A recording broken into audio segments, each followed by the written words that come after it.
Hello everyone and welcome to your Wednesday edition of the Daily 8 on the News 8 Live Desk. Phil Penarski here with the top stories of the day. We'll get you a look at your forecast as West Michigan is experiencing a bit of a warm-up today, as well as something bizarre on M6 from this morning, but we kick things off in Wyoming today.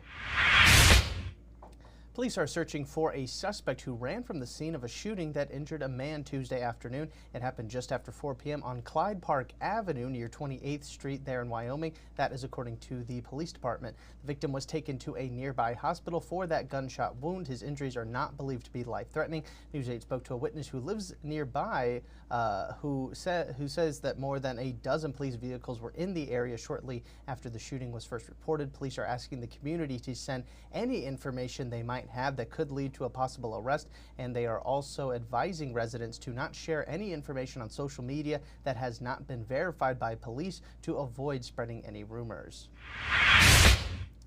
And if you were driving along M6 this morning, then you might have seen something a little out of the ordinary. About 15 horses were loose in the area of Byron Center Avenue as drivers were making their way to work. First reports of the horses came in around 7:30 this morning.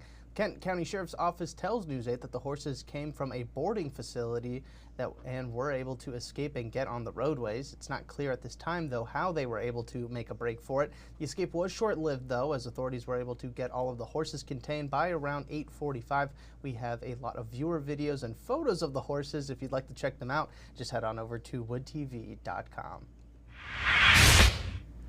And sticking with the animal theme now, after several weeks of recovery, one Michigan State Police canine is back at work finally. Thor was exposed to illegal drugs while conducting a search back in December at a home in Flint. Thor was showing signs of exposure, and his handler had to immediately render aid and drive Thor to the Michigan State University Veterinary Medical Center for emergency treatment. Tests show that Thor actually tested positive for opioids, cocaine, and THC. Thankfully, though, Thor was able to get the help he needed and survived the incident. MSP posted on social media that Thor was back in action, and he even received a handmade blanket from Quilts for Cops. And last night we heard from President Donald Trump in his joint address to Congress. The speech lasted for nearly 2 hours, making it the longest address to Congress by a president in U.S. history. Following the speech, Michigan Senator Elissa Slotkin was tabbed to deliver the Democratic response, which she gave from Wyandotte, Michigan. Slotkin began her response by poking fun at the runtime of Trump's speech, as well as introducing herself to those who may not know much about the freshman senator. Her rebuttal was about 10 minutes in length and focused on economic issues the country is facing, including the new imposed tariffs on Mexico and Canada, as well as a rise in inflation. You can find replays of both speeches right now on woodtv.com. Two ferry companies have filed a joint lawsuit against the city of Mackinac Island over concerns of overstepping by the city council. Sheplers Inc. and Mackinac Island Ferry Company filed the suit in federal court. They're accusing the city of trying to control ferry schedules and fares while also meddling in other businesses. This comes after several years of changes in the local industry, including the recent partnership of the Hoffman family and Sheplers. Both companies told the city that they plan to raise rates for trips on their fleet, and the city rejected it, accusing Sheplers as well as the Hoffmans of trying to monopolize the industry. Sheplers has rejected those claims. The city also rejected the parking rates proposed by the companies last month.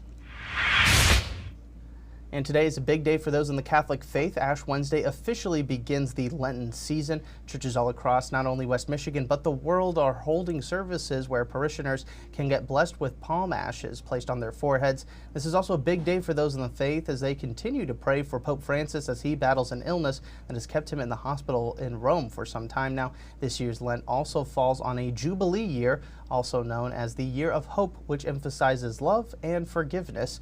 The Archdiocese of Grand Rapids has a helpful list of all Ash Wednesday Masses in the area. We have a link to that over on our website. Now let's get you a look at your forecast for today. Here is Storm Team 8 meteorologist Matt Kirkwood. Well, the story today is this strong area of low pressure that's going to move right across lower Michigan. We'll be on the warm side of it, but boy, you can see there's a lot of cold air and snow on the back side of it. That'll eventually impact us tonight, but showers throughout the day and in the breezy conditions. It's going to be mild, low to mid 50s out there. And then on the back side, the wind really kicks in. We have a high wind advisory along the lakeshore.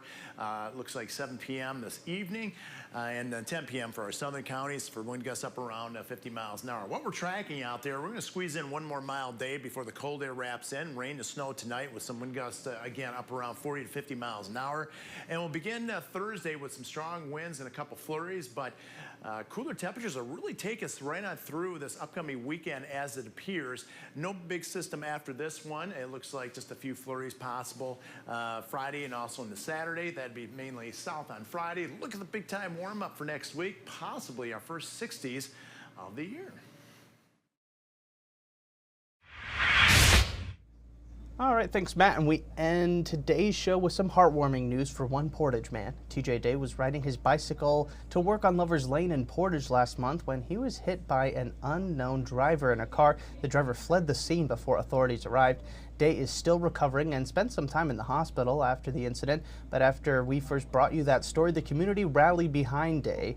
His GoFundMe has now reached over $20,000, and he plans to use that money to buy a car in order to get around. We spoke to Day and his sister, who wanted to thank the community for their generosity. Day also said he hopes to be back at work sometime next week.